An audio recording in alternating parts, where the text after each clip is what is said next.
Bogor pelosok di Pamijahan. Jadi kayak 2 jam dari kota Bogor. Serem nggak sih lokasi itu? Lo ngerasa serem nggak sih? Sebenarnya nggak tahu sih, karena sebenarnya kalau pas sebelum syuting nggak biasa aja nggak sih. Cuman karena kita ngisi itu dengan adegan-adegan yang serem, jadi ikutan vibes lokasi itu jadi ikutan serem. Iya sih pasti ya kalau kita syuting horor tuh kayak Padahal kayak hari pertama, feel-nya gitu ya. Hari pertama kayak ditambah kan lokasi syutingnya sama art directornya dibikin jadi makin horor. Iya sih. Ada yang syuting malam sampai pagi dini hari. Nah justru Itu. itu horor tuh seperti Horor itu. tuh selalu kayak gitu. Kalau misalnya syutingnya dari pagi sampai maghrib, namanya drama.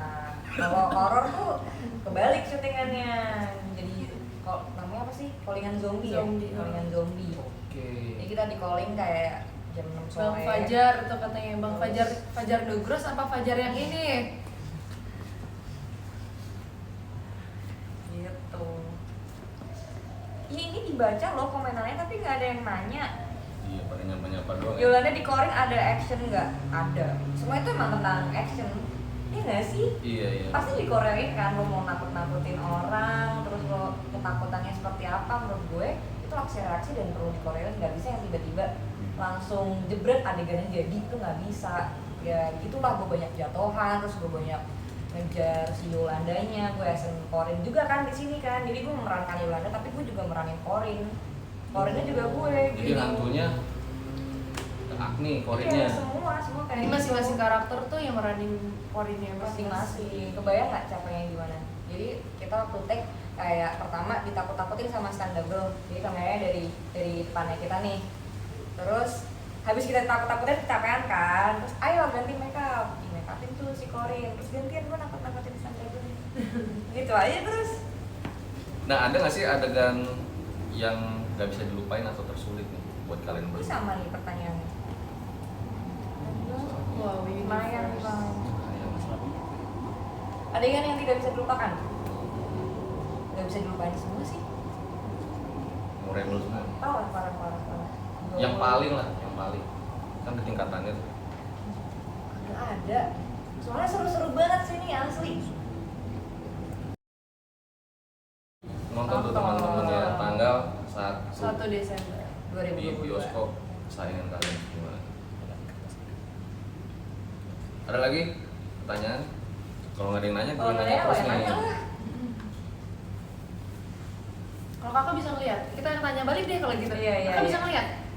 Kalau gue itu bisa ngelihat paling. Kalau di sini ada nggak kak? Coba lihat. Ini berapa nih?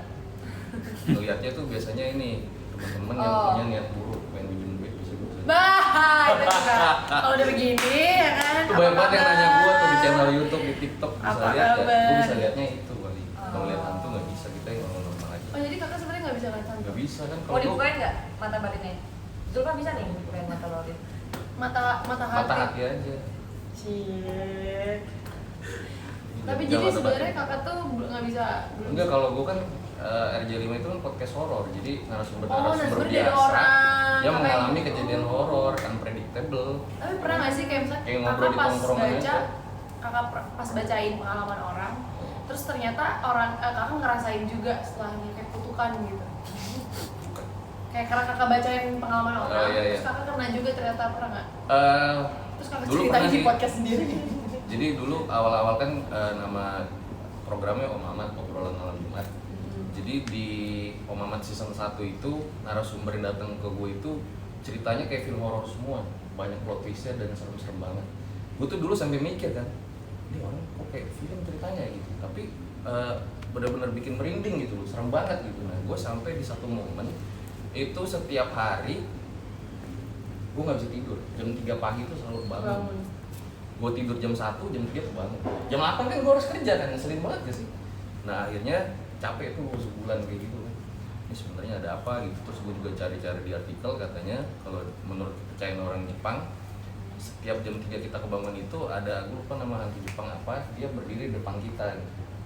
Katanya gitu. Nah memang pas jam 3 itu suara genteng gue tuh bunyi petang kayak gitu loh. Tandanya apa tuh? Ya nggak tahu ya, apa ada meteor jatuh atau gimana. Oh kalau jam 3 ada hantu kelas 4? Itu menurut Itu kepercayaan ada. Jepang ya. nggak tahu ya. Nah akhirnya gue ngobrol lah sama temen gue kan, gimana ya, agak kurang tidur nih, bahaya buat kesehatan gue ya, jam 3 pagi apa karena kesan hantunya ngikut atau gimana. Tau gak temen gue mau ngomong apa? Justru itu bagus. Bagus gimana?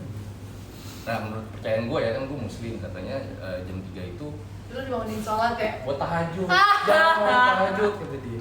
Anjir cerdas Udah lu. tambah lagi plot twistnya. Ya udah akhirnya dari situ gue nggak pernah takut lagi, itu gue buat tahajud aja. Kesel lagi gue dengerin ceritanya. Enggak, tapi kalau dibangunin sama hantu tuh kayak hehe bangun, tapi kan kamu juga setan. Tapi gitu. pernah nggak sih yang mimpi-mimpi buruk yang apa Kayak namanya nyata gitu dikejar-kejar ya? hantu kayak nyata gitu, pernah nggak sih? Pernah. Gimana? Waktu itu masih kecil mimpinya sampai keinget sampai sekarang gara-gara waktu itu gue mimpi ibu gue digondol sama gue. Bangun-bangun gue yang ibu nyariin yang kayak gitu. Ibu gue ketawa.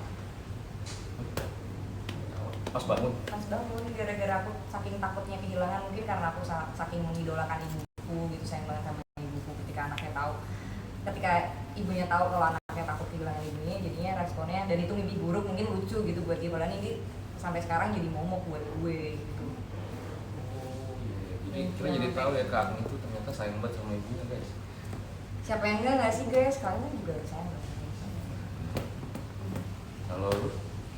Kalau gue tuh lebih kayak sering banget mimpi jatuh, tapi jatuhnya tuh bukan kayak badan gue yang jatuh ya, tapi kayak gue bisa kejar sesuatu terus gue jatuh, terus gue bangun tuh selalu jam 3 itu sama. Gue sering banget kayak beberapa bulan terakhir ini tuh selalu bangun jam 3, tapi abis itu cepet tidur lagi. Maksudnya nggak yang kayak anjir gue jam 3 bangun. Oh kalau lu tidur lagi? Kalau gue tidur lagi. Kalau gue nggak tidur lagi sampai gue berangkat kerja tuh. Tidurnya kurang sih, cuma sampai 3 jam. Ya, gimana nggak pusing lu sebulan? Tapi hari gue nemu jawabannya. Sama ini deh aneh banget. Apa tuh? Waktu syuting Korea tuh gue nggak tahu kenapa 2 minggu berturut-turut tuh gue mimpi gue bangun dari tempat tidur, gue ngeliatin karakter gue lagi tidur di kasur asrama. Itu kayak gue liatin aja. Masa lo ngeliat diri lo Lihat sendiri? gue sendiri, gue nggak tahu tuh kayak 2 minggu berturut-turut kayak gitu. Selama 2 minggu? Selama 2 minggu, terus pas bangun tuh kayak ada perasaan yang aneh yang ini gue ngerasain apa ya, kok gak enak banget ya. Terus gue masih inget cara gue ngeliatin diri gue sendiri gitu. Buat gue kayak gitu. Bisa sih. Aku udah punya kemampuan kan meningkat. Enggak lah. Level up. Tapi yang aku serunya, kadang hantu tuh bisa diajak komunikasi sih. Hah? Gila lu bro. Sumpah, jadi waktu Males banget ya sih. gue nggak bisa ngeliat ya, gue sama sekali nggak bisa ngeliat, cuman gue bisa ngerasain. Jadi gue ngekos waktu itu pas lagi masih kuliah. Dari Terus mana nih? di Ben Hill, dengan hilir gue kuliah di Ben Hill, gue ngekos di Ben Hill. Terus gue tuh ngekos di samping gue tuh Pizza Hut, kalau kalian udah tahu Pizza Hut Ben Hill. Jadi kamar gue tuh bener-bener sebelahan tuh sama temboknya Pizza Hut. Berarti kalau malam kayak jam 12, jam 1 kan gak ada orang dong harusnya ya. Terus kayak ada bunyi ketok, oke gue pikir nih lagi renov. Terus gue yang kayak besoknya gue bilang sama orang Pizza Hut kayak, Mas boleh gak sih kalau renov jangan tengah malam banget ya, gue besok kuliah. Terus dia bilang, Mbak kemarin tuh kita gak ada yang renov. Atau kayak kerjanya, misalkan tutup jam 10 gitu, terus masih beres-beres. Enggak, gue udah nanya, Mas apa ada yang nginep atau apa? Enggak ada Mbak, kita tuh bener-bener last order jam 9:30, closingan tuh jam 11 dan orang udah pada nggak ada. Jam 11 tuh pada terakhir itu tutup pintu depan lah misalnya gitu. So akhirnya besok kayak kalau misalkan gue kebangun lagi karena dia ketok-ketok, gue tuh sempet yang kayak gini. Sering tiap hari tuh? Itu tuh kayak misalkan seminggu tuh bisa 4 kali sampai 5 kali. Terus gue sempet ada momen dimana gue besok tuh ada kelas pagi dan gue presentasi. Gue kayak, please dong gue besok mau kuliah nih kelas pagi, jangan berisik dong. Dan itu bener-bener berhenti. Pengertian ya? Pengertian sih, makanya gue bilang bisa diajak komunikasi sih kadang mereka. Mungkin kayaknya kalau lo jadi siaran mungkin Mas dia bisa ngertiin deh. Saya tapi udah kurang berikutnya nih. Itu buat para youtuber itu mengasihkan Habis itu ada sistem bagi hasil ya, maksudnya mereka nggak paham. Makanya gue mungkin dicari-cari ya. Pantes dibangunin jam 3. Kan bisa sholat. Oh iya benar. Nah teman-teman ini ada satu pemeran lagi nih yang menarik menarik bisa kita panggil pada sore hari ini. Langsung aja kita panggil. Ya, wah, Ini banyak dari cerita hantunya nih.